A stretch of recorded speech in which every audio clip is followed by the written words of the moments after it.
अब तो इतना कामयाब होना है मेरी जान कि लोग मुझसे ताल्लुक़ बिगाड़ने पर अफसोस करें।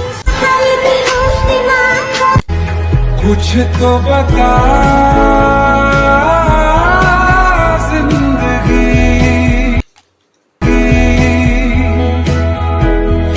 अपना पता जिंदगी। ये ईद मेरी लाइफ की शायद सबसे प्रोडक्टिव ईद रही हो। इस ईद पे मैं गेट टुगेदर के अंदर आलमोस्ट 6 से 7 डॉक्टर से मिला और बहुत सी इंफॉर्मेशन मैंने एक्सचेंज की। मुख्तलिफ कॉलेज से थे डॉक्टर्स, मुख्तलिफ हॉस्पिटल से, मुख्तलिफ उनके इंस्टीट्यूट थे, उन सब से मैंने इंफॉर्मेशन गेन की। और मुझे जो सबसे ज़्यादा इस ईद के ऊपर रिक्वेस्ट आई वो प्लेब के एग्ज़ाम की थी। तो मेरा मेन फोकस जो है ना उसी प्लेब का हिट करना था। ठीक है, तो मेरे पीछे ये लिख रहे हैं प्लेब एग्ज़ाम पास अल्हम्दुलिल्लाह, फ्रॉम इंशाल्लाह टू अल्हम्दुलिल्लाह।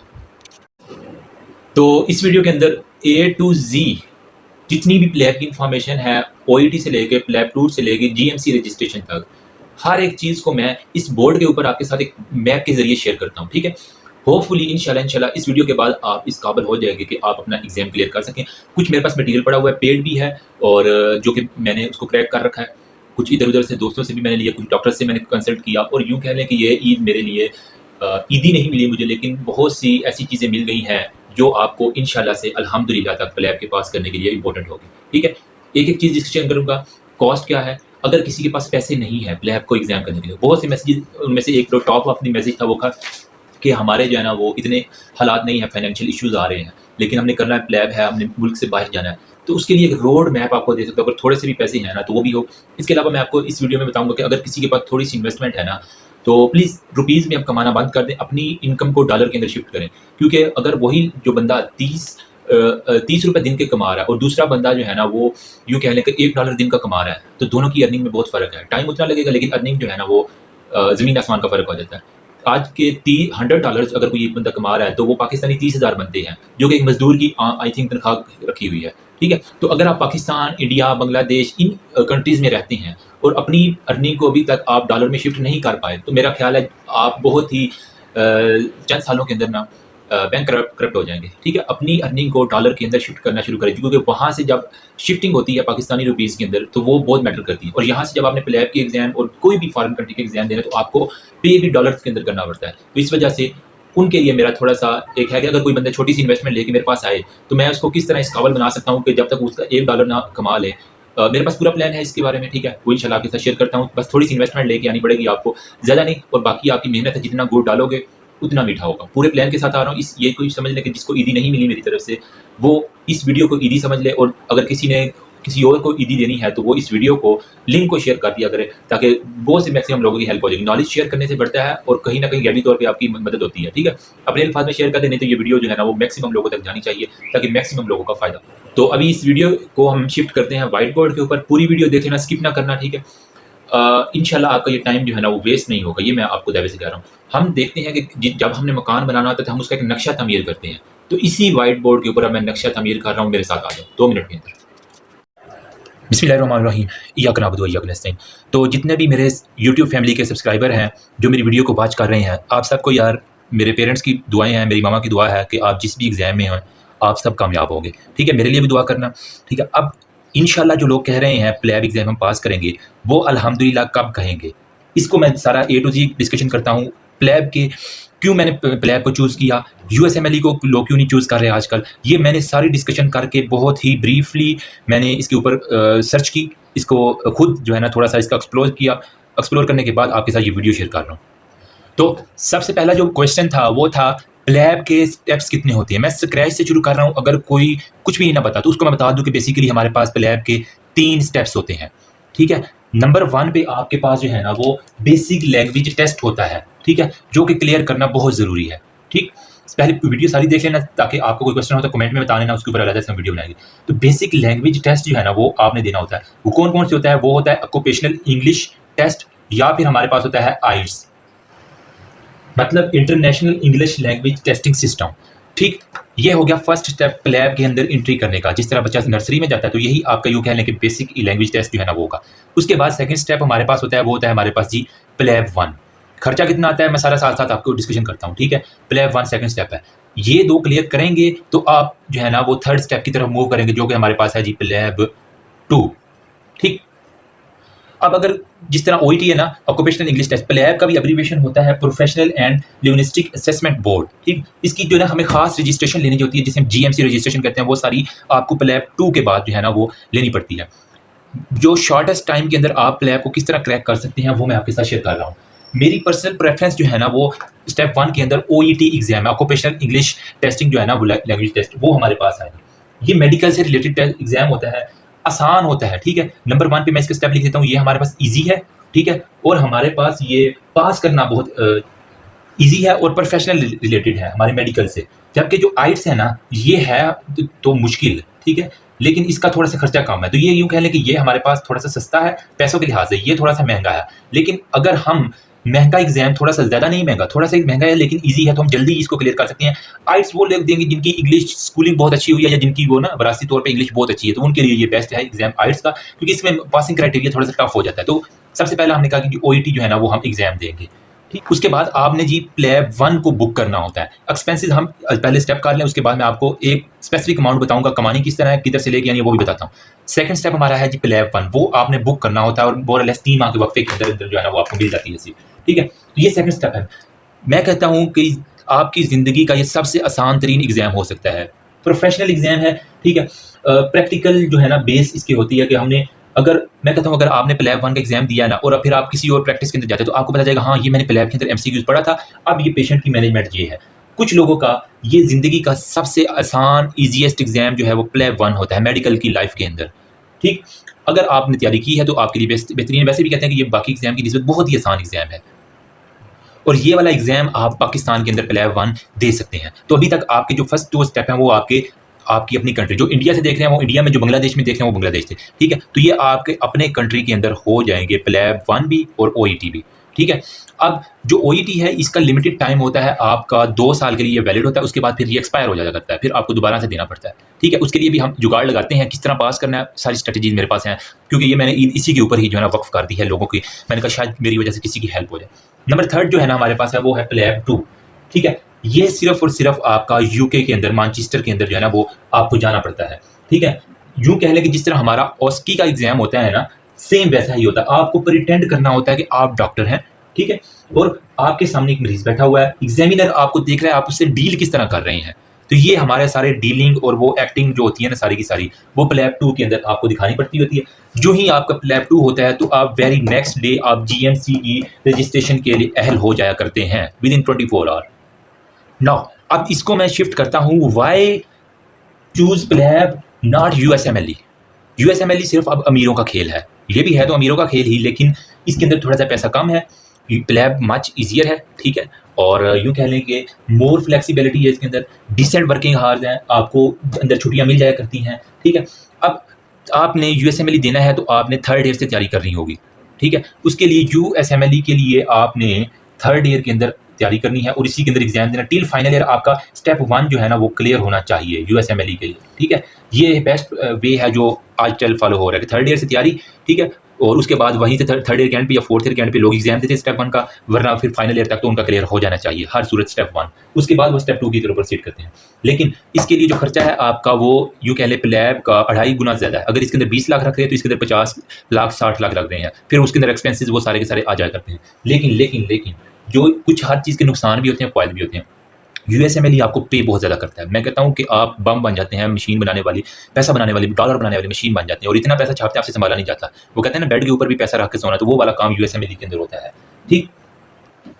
USMLE हमें USA के अंदर लेके जाता है, अमेरिका के लिए हमें UK के अंदर। और मैं बता दूं कि USA का जो सिस्टम है one of the best health system है, लेकिन कम्प्लेक्स है, समझना थोड़ा मुश्किल है। लेकिन ये वाला अच्छा सिस्टम है, लेकिन USA के मुकाबले का नहीं है ये, ठीक है। उससे थोड़ा सा कम लेवल है UK वालों का, तो ये थोड़ा सा, लेकिन इसके अंदर इसको ईजी है, ज़्यादा कॉम्प्लिकेटेड सिस्टम नहीं है प्लेब वालों के लिए, UK वालों के लिए। तो ये थोड़े से प्रोज एंड कॉन है, मैंने कहा चलें साथ साथ आपको बता देते हैं, ठीक है। इसके लिए आपने थर्ड ईयर से तैयारी शुरू करनी है। इसके लिए आपने MBBS करने के बाद आपने जो है ना पहला स्टेप OET देना है, उसके बाद सारे का सारा करना होता है, ठीक है। तो ये थोड़ी सी आपको मैंने चीज़ें बता दी हैं। अब अगर आप अपनी कैटेगरी में देख लो, आप किस कैटेगरी में आ रहे हैं, आपका इंटरेस्ट किस में है, USA में जाना है, UK में जाना है, आप इतना अफोर्ड कर सकते हैं 50-60 लाख, तो सिंपल सा मैं बता रहा हूँ ना, ठीक है। तो वो अगर वो आपको कर सकते हैं, आपके कोई मुरब्बे शुरब्बे पड़े हुए हैं बाप दादा के, तो आप भी इसके लिए जा सकते हैं। हाँ, अगर आपके पास एक्स्ट्रा मनी पड़ी हो तो इसके लिए, वरना अगर लिमिटेड अमाउंट है जो आपने खुद कमानी है, किस तरह कमानी है, वो सारा हम देखते हैं।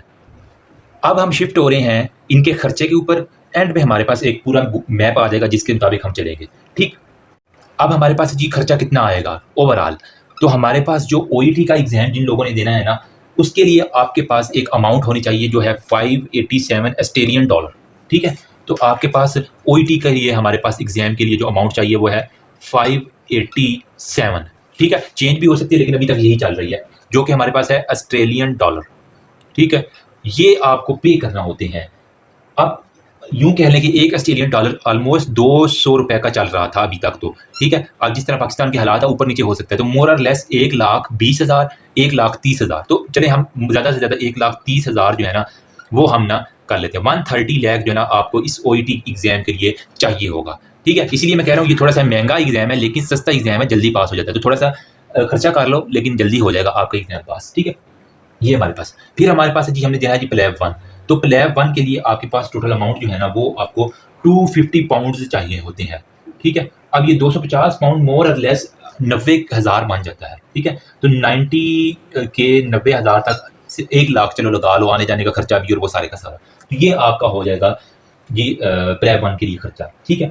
फिर कुछ लोग इसके प्लेब 1 के लिए जो है ना वो प्लेबेबल सीरीज़ खरीदते हैं। आपने अमूमन देखा होगा लाइब्रेरीज के अंदर लोग बैठे होते हैं, वो MCQ से कर रहे होते हैं, तो वो खास तरह की आपको सब्सक्रिप्शन लेनी पड़ती है। वो डिपेंड करता है, अगर आप लेना चाहें तो ले लें, लेकिन अगर ले लेंगे तो वेल एंड गुड है। उससे आपके यूँ कहने की एक्चुअल एग्जाम के अंदर जिस तरह बंदा बैठा होता है ना, साथ टाइमर चल रहा होता है, साथ में वो आपको बता देता है कि जितने आपके MCQ गलत हैं, और इससे आपकी प्रैक्टिस अच्छी होती है। तो वो यूँ साथ में लगा लें कि आपने जो सब्सक्रिप्शन लेनी है ना प्लेबेबल की, ठीक है, वो आपको मिल जाएगी 30 से 40 पाउंड की, ठीक है। तो ये कुल मिला के 30 से 40 पाउंड को 10,000 लगा लो, तो मोर और लेस आपका 1 लाख रुपए यहाँ पे खर्चा हो गया। तो 1 लाख यहाँ पे, 1 लाख यहाँ पे, 30,000 इसका ऐड कर लो, बाकी ये 10-20,000 इसका ऐड कर लो। तो यूँ कर लो कि 2.5 लाख 2.5 लाख जो है ना वो आपका प्लेब 1 तक खर्चा हो गया। आप खुश हो जाएंगे, यार अभी तो मेरा 2-2.5 लाख लगा है और मेरा प्लेब 1 भी क्लियर हो गया।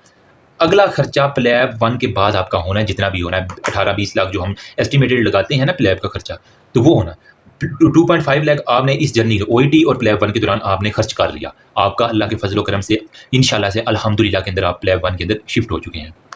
तो अब आपने जाना है प्लेब 2 के लिए। तो कुछ हर किसी के हालात एक जैसे नहीं होते, कुछ लोअर मिडिल क्लास से आते हैं, कुछ मिडिल क्लास लोग होते हैं, तो हर एक के लिए फिर उसको एक्सपेंसिव जारी बात अपने लेके चलना पड़ता है, ठीक है। तो अब हम चलते हैं जी प्लेब 2 के लिए कितना खर्चा आपका आ जाएगा। तो जनाब उसको हमने कहा कि ये आपको जाना है UK मैनचेस्टर के अंदर, वहीं पे जाके आपका एग्जाम होना है सारे का सारा, ठीक है। लेकिन इसके लिए पहले आपको बुक करना पड़ता है ये एग्जाम। तो इसकी जो प्लेब 2 की जो फ़ी है वो हमारे पास 906 पाउंड मोर और लेस इतनी आपको पे करना पड़ती है, ठीक है। जो कि आपका बन जाएगा पाकिस्तानी, अगर इस वक्त की बात करूँ तो 3.5 पौने 4 लाख, ठीक है। तो चलो हम 3.5 लाख जो है ना 3.5 लाख ये लगा लेते हैं 906 पाउंड की। अब जो इन्फ्लेशन रेट चल रहा है पाकिस्तान का, तो वो इंडिया वाले अपने रुपीज़ में कन्वर्ट कर लेना, बांग्लादेश वाले अपने। तो ये मैं पाकिस्तानी रुपीज़ बता रहा हूँ, 3.5 लाख जो है ना रुपीज़ आपके ये इतने हो जाएंगे। ये सिर्फ फ़ी है, ठीक है, जो कि आपने प्लेब 2 के लिए। अब हमने सिंपल फ़ी से तो पास नहीं होता एग्जाम, मतलब आप कहेंगे 2.5 लाख यहाँ लगा लूँगा, 3 लाख यहाँ लगा लूँगा, 5-6 लाख मेरा, ना ना ना ना ना। लोग कहते हैं कि अकेडमी के बगैर पास हो जाएगा, मेरा नहीं ख्याल। सिंपल बुक कराना ही नहीं ज़रूरी, हमने इसको पास भी करना है। तो इसके लिए मेरे भाई अकेडमी लेनी पड़ती है, ठीक है। अकेडमी के ऊपर वो आपको खर्चा करना पड़ता है। हर अकेडमी का अपना सिस्टम है। कुछ लोग कहते हैं हमने अकेडमी के बगैर पास कर लिया, मेरी तो बात समझ में नहीं आती, पता नहीं कैसे पास कर लेते। हो सकता है कि वो तो कोई एक्स्ट्रा ऑर्डिनरी हो तो फिर कर ले, लेकिन मेरी समझ में नहीं आता, ठीक है। तो आपने जो अकेडमी होती है ना, उसका हर एक अकेडमी का अपना सिस्टम होता है, ठीक है। उनके अंदर अगर आप 300 पाउंड वाली सब्सक्रिप्शन उनकी लेते हैं तो आपको डेली अकेडमी जाना पड़ेगा, ठीक है। वहाँ से बस पढ़ के तो वापस आ जाएंगे। एक उनका पैकेज होता है 600 पाउंड का, ठीक है, जो कि अपने साथ अकेडमी भी और हमारे पास वो ऑनलाइन कोर्सेज भी जो है ना वो प्रीमियम वाले देते हैं, ठीक है। वो कोर्सेज जो है ना वो फाड़ू कोर्सेज होते हैं जो कि आपको, तो मैं रिकमेंड करता हूँ ये 600 पाउंड वाला, क्योंकि एक ही दफ़ा खर्चा कर लो, क्योंकि हमारा ऑलरेडी 3.5 लाख लग गया। अब थोड़ी सी 300 पाउंड की बचत करके आप कितना कर लोगे, ठीक है। इस वजह से ये वाला पैकेज जो है ना वो बेस्ट होता है। किस तरह इसको भी सस्ते में लेना वो भी मैं आपको नेक्स्ट बताऊंगा, ठीक है। हर एक ब्लॉग का एक बाप होता है, वो मैंने कुछ क्रैक किए हुए हैं चीज़ें आपके साथ लाजमी शेयर करूंगा, जस्ट मुझे थोड़ा सा इसको एक्सप्लेन करने दें, ठीक है। 9 से 6 पाउंड आपने प्लेब 2 के लिए दे दिए। क्या सिर्फ यही है? नहीं, आपने मेरी जान जाना भी है यहाँ से, ठीक ठीक है। तो वीज़ा फ़ी के लिए जो अप्लाई होती है ना 906 पाउंड, तो इसके लिए हो गया, साथ में आपने वीज़ा भी अप्लाई करना है तो इसके लिए आपको 100 पाउंड अलहदा से चाहिए, ठीक है। ये छोटे छोटे खर्चे हैं जो लोगों को नहीं समझ आते, लेकिन जो एक्चुअल में गुजरा होता है उसको पता होता है, ठीक है। 100 पाउंड आपको इसके अंदर और चाहिए, तो 1006 पाउंड हो गए, ठीक है। साथ में आपने टिकट भी लेनी है, ठीक है, मतलब जहाज़ में जाना है ना, कोई जारी बात बाइक पे तो जाना नहीं, तो टिकट जो लेनी है वो भी डिपेंड करता है आप कब ले रहे हैं।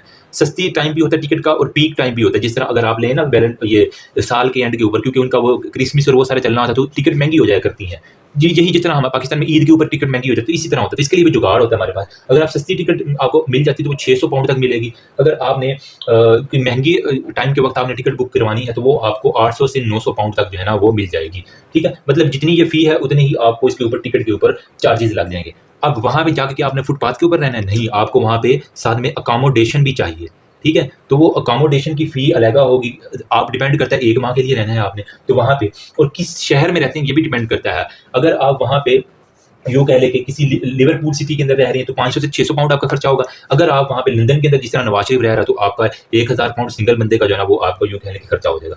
अब वहाँ पे रह के भूखा तो नहीं ना रहना, साथ में आपने फूड भी इंजॉय करनी है, खाना भी खाना है, तो फूड का खर्चा जो है ना वो आपका अलहदा होगा। आपका कुछ छोटा मोटा कटिंग, हेयरिंग, वो सारे का सारा खर्चा भी इसी के अंदर आप डालेंगे साथ साथ में, ठीक है। फूड के अंदर चलो हम डाल देते हैं।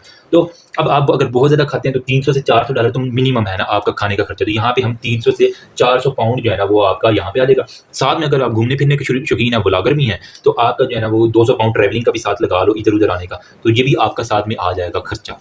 सारी बात इतनी दूर गए हैं तो कुछ ना कुछ तो आपने घूमना फिरना होगा ना, तो ये सारे का सारा होता है हमारा प्लैब 2 का खर्चा। अब 906 पाउंड ये 100 ये 1000 से हमारे पास 6 हो गया, बाकी 1000 पाउंड टिकट का हम लगा लें या 900 पाउंड इसका लगा लें तो 2000 हमारे पास आपका हर सूरत होना ही होना है, ठीक है। फूड का, अकोमोडेशन का, टिकट का, वीज़ा फ़ी है, प्लैब 2 की अपनी है, अकेडमी का 300-600 ये पाउंड आप जो भी आप पैकेज सेलेक्ट करते हैं, ठीक है। ये आपके पास सारे का सारा खर्चा हो जाना है हर सूरत। अब मैं बताता हूँ कि प्लैब 1 के एग्ज़ाम में आता क्या क्या है। तो यार जल्दी से हम करते हैं कि प्लैब 1 का जो एग्ज़ाम होता है आपने पाकिस्तान के अंदर ही देना होता है। इसके अंदर रिटन एग्ज़ाम होता है 180 MCQs होते हैं, ठीक है। और इसके लिए आपके पास 180 मिनट्स ही होते हैं और आपने इसमें 80% जो है ना वो इसका पासिंग क्राइटेरिया है। अगर आपके 80% से ज़्यादा मार्क्स आ गए तो आप पास हैं, वरना जी आपकी जो लगा हुआ है ना खर्चा यहाँ पे 250 पाउंड या 90,000 या 1 लाख रुपए वो आपका जाएगा, तो ये आपका है। और लोग कहते हैं कि ये बहुत ईजी एग्जाम होता है और बहुत ही ईजिली पास हो जाते हैं, आई एग्री विद इट। लेकिन उनके लिए जो अच्छे से तैयारी करके जाएंगे तो उसके बाद ये ना हो कि बिल्कुल ब्लैंक में चला जाए, फिर मज़ा नहीं आएगा। फिर उसके बाद हमने जो है ना वो सेकंड एग्जाम जो प्लैब 2 है उसके लिए हमने मैनचेस्टर जाना होता है, ठीक है। तो हमने प्लैब 1 के एग्जाम के लिए OET सिर्फ चाहिए होता है, प्लैब 2 के लिए हमें चाहिए OET भी और प्लैब 1 का पास होना भी, ठीक है। अब हमारा जी अल्लाह के फजल करम से OET भी पास हो गया, प्लैब 1 भी पास हो गया है, तो उसके बाद आप अप्लाई करते हैं प्लैब 2 के लिए, ठीक है। अब प्लैब 2 के लिए ये 2 चीज़ें आपके पास हैं तो आप सिंपल जाके प्लैब 2 का एग्जाम दें और उसको पास कर लें। अब जो है ना प्लैब 2 आपका अल्लाह के फजल से पास हो गया, तो अब आपने करना है जी GMC रजिस्ट्रेशन। यूँ कह लें कि ये हमारे पास है general medical council of UK है, ठीक है, यूनाइटेड किंगडम का। वहाँ से आपने अपने आप को रजिस्टर करवाना होता है, ठीक है। जब आपका ये प्लैब 2 पास है तो फिर आप अपने डॉक्यूमेंट्स भेजते हैं, ठीक, तो आपको वो फिर रजिस्टर करते हैं और उसकी रजिस्ट्रेशन के बाद आप UK के किसी भी अस्पताल के अंदर एज अ डॉक्टर जो है ना वो काम कर सकते हैं, अपनी जो है ना वो प्रैक्टिस कर सकते हैं, ठीक है। अपनी स्पेशलाइजेशन जो है ना वो कर सकते हैं या सुपरा स्पेशलाइजेशन जो है ना उसको कंप्लीट कर सकते हैं। और उसके बाद आप जो है ना वो कंसल्टेंट बन के दुनिया के किसी भी मुल्क में एक्सेप्ट USA, अमेरिका के अलावा किसी भी दुनिया के कोने में जाके एज अ कंसल्टेंट जो है ना वो काम कर सकते हैं। अब पाकिस्तान वापस आ सकते हैं, इंडिया वापस आ सकते हैं, जैसा आपका दिल करे। वापस कोई भी नहीं आता, किसी का भी दिल नहीं करता, ठीक है। अब GMC की रजिस्ट्रेशन के लिए कुछ आपके पास क्राइटेरियाज हैं। आपके पास एक तो MBBS की वो डिग्री मांगते हैं, हाउस जॉब मांगते हैं और आपकी जो बेसिक क्वालिफिकेशन है ना वो आपकी होना ज़रूरी है, ठीक है। तो मोस्टली लोग क्या करते हैं, जो उनका MBBS कंप्लीट होता है वो during house job OET exam देते हैं, ठीक है। जैसे ही उनकी वो OET हो जाता है तो वो प्लैब 1 दे देते हैं। प्लैब 1 देने के बाद प्लैब 2 देते देते आप तक हाउस जॉब कंप्लीट हो जाती है। तो GMC रजिस्ट्रेशन आपसे क्या कहीं से भी की हो आपने हाउस जॉब, लेकिन सर्टिफिकेट होना जरूरी है। MBBS की डिग्री, हाउस जॉब और बेसिक क्वालिफिकेशन आपको पता है आपका वही मैट्रिक FSC वो सारे का सारा, आपका करेक्टर सर्टिफिकेट वो सारे का सारा, ठीक है। तो वो कहते हैं। लेकिन अगर आपने हाउस जॉब नहीं की तो बाहर के ममालिक में या उनके फाउंडेशन ईयर होते हैं, फाउंडेशन 1 और 2, वहाँ पे बहुत मुश्किल हो जाता है। इस वजह से अपने कंट्री में ही हाउस जॉब करके जाना प्लैब के लिए बेस्ट वे होता है। अब आते हैं जी मेन मुद्दे की तरफ कि आप क्या ये अपनी जॉब के साथ साथ प्लेब कर सकते हैं या नहीं। सपोज करिए अगर किसी ने हाउस जॉब भी कंप्लीट कर लिया, उसके बाद वो कहते हैं मैं बैठ के प्लेब की तैयारी करता हूँ और उसके बाद, तो ये हरगिज़ ना करना प्लीज़। यूएसएमएल के लिए आपको डेडिकेटेड होना पड़ता है, लेकिन प्लेब के लिए मेरी आपको रिकमेंडेशन यही है कि कभी भी आपने जॉब नहीं छोड़नी, ठीक है। जो भी जॉब कर रहे हैं एज ए मेडिकल ऑफिसर जहाँ भी, उसको कंटिन्यू करना है, साथ में प्लेब आपका क्लियर हो जाया करता है। सब लोग इसी तरह करते हैं। अगर आपने दरमियान में क्लिनिकल गैप आ गया तो आप इंटरव्यू के अंदर जो है ना जस्टिफिकेशन देते रहेंगे। वो आपसे पूछेंगे कि जनाब आपने इतना गैप क्यों लिया है, आप कहेंगे जी मैं प्लेब 1 की तैयारी करता हूँ। वो नहीं मानते, बड़ी मुश्किल से जान छोड़ते हैं। इस वजह से आपका क्लिनिकल गैप ना हो, ये बेस्ट वे है कि आप प्लेब के इंटरव्यू के अंदर जब जाएंगे तो आपको ये काफ़ी मज़ा करेगा, ठीक है। तो इस वजह से ये नेगेटिव पॉइंट आपने नहीं देना कि आपका क्लिनिकल गैप आ गया है किसी किस्म का। और इस एग्ज़ाम को क्लियर करने के लिए एक ही गोल्डन रूल जो है ना, वो है बिलीव इन ऑलमाइटी अल्लाह और बिलीव इन योरसेल्फ।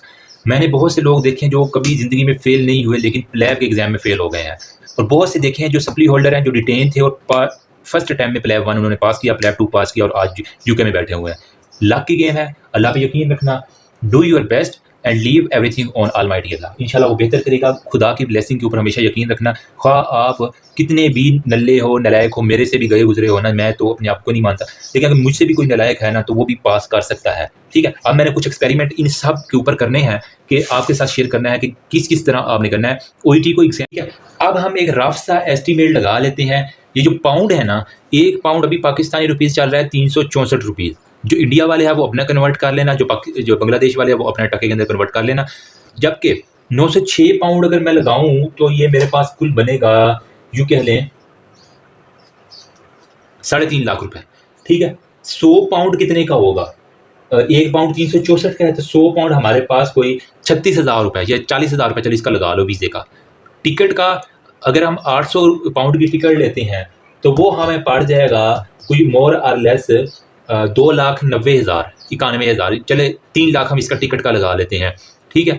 फिर हमारे पास ये जो अकोमोडेशन है इसका आपने 1000 पाउंड लगा लेना है, तो 1000 को इसको मल्टीप्लाई कर लेना 364 के साथ।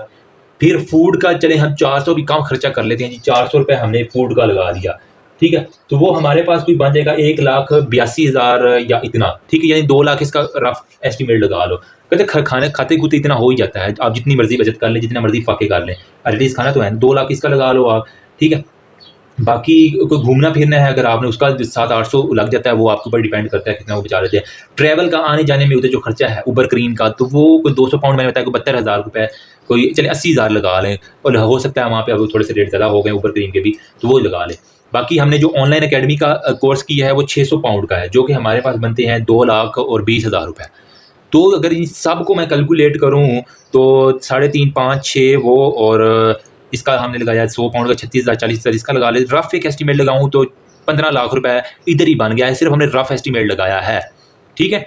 तो अगर इसको अब हम थोड़ा सा मजीद ग्लोरीफाई करें, आपने साथ में सब्सक्रिप्शन भी लेनी है और वो भी सारे करना है, तो आपका कुछ 2 लाख ऊपर लगा लो, कोई 15 और 2 17-18 लाख रुपए मिनिमम आपकी जेब में होना चाहिए, ठीक है। मिनिमम 17 लाख 18 लाख, मैक्सिमम 20 लाख के अंदर जितना भी आप खुला खर्चा कर ले तो आपका प्लेब 1 जो है ना वो साइड पे हो जाएगा। तो मेरी जान 20 लाख रुपए अगर आपकी कोई प्रॉपर्टी है वो बेचें, एक्स्ट्रा है कुछ कोई इस तरह की चीज़ है वो बेच के, तो आप इस प्लेब को क्लियर कर सकते हैं, ठीक है। अब हम आते हैं सब्सक्रिप्शन के ऊपर। तो मेरे पास प्लेबेबल के भी MCQs पड़े हुए हैं और OET का मैं जुगाड़ लगा रहा हूँ कि इसको पहले मैं खुद जो है ना एक दफ़ा दूंगा, ठीक है। जो मेडिकल कैडेट्स हैं वो प्लीज़ आप तो मुश्किल ही जा सकेंगे, नामुमकिन है आप जब तक रिटायर ना अपने आप को कंसीडर करें, तो OET मैंने एक दफ़ा देना है लाजमी, ठीक है। इसके 100% मैं गारंटी के साथ इसको क्लियर करके, मेरे पास कुछ जुगाड़ हैं जो मैंने लगाने हैं, इस बार एक्सपेरिमेंट खुद करूँगा पहले, उसके बाद आपके साथ शेयर करूँगा। इसको 100% सक्सेस फार्मूला क्या है वो आपके साथ शेयर करूँगा। मेरे लग तो जाएगा इस एक्सपेरिमेंट में 1,30,000 चलें, कोई अल्लाह का खैर करेगा, वो देने वाली ज़ात है। इस OET को 100% किस तरह क्लियर करें, फिर मैंने प्लेब 1 को जो है ना क्रैक किस तरह करना है, सारा मटेरियल मैंने इकट्ठा कर रहा हूँ। इस ईद के ऊपर मैंने बहुत सी इन्फॉर्मेशन इकट्ठी कर लिया, बहुत सा मटेरियल जो है ना वो मैं कलेक्शन कर रहा हूँ, और यूँ कहें कि आपके लिए एक हलवा जो है ना वो खीर मैंने बनाने की कोशिश करनी है, तो वो इंशाल्लाह करूँगा, ठीक है। अब रह गई बात, मैंने जो कहा कि अगर किसी के पास इतने पैसे नहीं हैं तो वो क्या करे, वो मैं आपको बताता हूँ। तो यार अगर किसी के पास इतने पैसे नहीं हैं तो वो क्या करे। नंबर 1 पे हाउस जॉब में कोशिश करना इकट्ठे करने की। मिनिमम भी 60-65 रुपये तो मिल रही है ना, अगर आप खर्चा कर भी लो तो 50,000 तो बचा ही लोगे ना, ठीक है। कोशिश करना 50,000 अपनी हाउस जॉब में से बचा लेना, खर्चे ज़रा कम करना। 50,000 12 5 60 6 लाख रुपए आपका बच सकता है। चलो और भी कर लो तो 5 लाख बच जाएगा, ठीक है।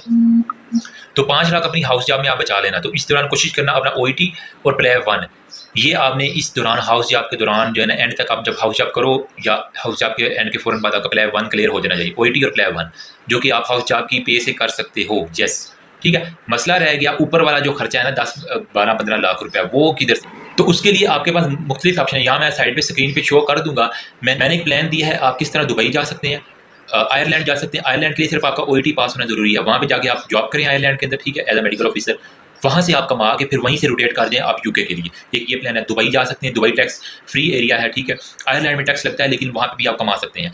फिर एक मैंने DHA का एग्जाम्पल बताया, आयरलैंड का बताया, मालदीव्स का मैंने बहुत अच्छा ऑप्शन बताया, वहाँ पे आप जा सकते हैं। आप मतलब फॉरेन कंट्री की तरफ आप मूव करना शुरू कर दें, वो भी नहीं कर सकते तो इसके लिए फिर एक मेरा लास्ट ऑप्शन है कि आप ऑनलाइन कुछ ना कुछ आपको करना पड़ेगा, ठीक है। अगर हालात अच्छे नहीं है तो ये है कि आप Fiverr, Upwork, freelance, YouTube, Facebook monetization, ये सारी चीज़ें आप अगर बाहर मूव कर जाए ना तो आप कर सकते हैं। अगर पाकिस्तान में करनी है तो थोड़ी सी इन्वेस्टमेंट आपको चाहिए होगी। अगर कोई मतलब 10-15 हज़ार रुपये लेके आ जाए मेरे पास, ठीक है, तो मैं आपको इस काबिल बना दूंगा कि $1 तो जब तक आपका कंप्लीट नहीं ना होता तब तक मैं आपकी हेल्प कर सकता हूँ। उसके बाद फिर आपकी अपनी मेहनत होगी कि आप किस तरह अपने आप को $100 और $1,000 तक ले जा सकते हैं ऑनलाइन अर्निंग के अंदर, ठीक है। तो इस तरह आप कर सकते हैं। या फिर आप अपना जो है ना वो घर के अंदर छोटा सा क्लिनिक खोल लें, उसके थोड़ी सी आपको रजिस्ट्रेशन करवानी पड़ती है। अताई इतना लोग कमा रहे हैं ना कि जितनी आपकी सोच है, तो आप खुद एज ए डॉक्टर क्यों नहीं कमा सकते? तो अपना क्लिनिक खुद बना लें, खुद अपने आप को ब्रांड बनाते हैं। हाँ, 1 2 1.5 साल 2 साल लग जाएंगे आपको, लेकिन उसके बाद जो पैसा आएगा ना वो आप बाहर के पैसे को भी पीछे कर देंगे, ठीक है। इससे इसी तरह अगर चल गया आपका क्लिनिक वाला सेटअप तो ठीक है। और आपने 5 साल पढ़ा हुआ था, आप किसी मेडिकल स्टूडेंट के ग्रुप को पकड़ें, उसको टारगेट करें, उसको कहें कि मैं आपको ये फलां चीज़ें पढ़ाऊंगा, उनकी मुश्किलात सॉल्व कर दें, तो वो आपको पेड कोर्सेज की मद के अंदर कुछ ना कुछ पे कर सकते हैं। ज़्यादा नहीं होगा लेकिन इतना हो जाएगा कि आप अपने आप को अफोर्ड कर सकते हैं, ठीक है। तो ये चंद एक ऑप्शन है। अगर मेरे से किसी ने आके पर्सनली करना, थोड़ी सी इन्वेस्टमेंट लिया ना, मैं आपको $1 जब तक आपका नहीं बनेगा अर्निंग से, मैं तब तक आपकी हेल्प कर सकूँगा। ये मेरी बड़ी ऑफर है, ईद ऑफर यूँ कह लिया आपके लिए है, ठीक है। बाकी दुआ में याद रखना। मिलते हैं किसी अगली वीडियो में। Thank you so much. Allah हाफिज़।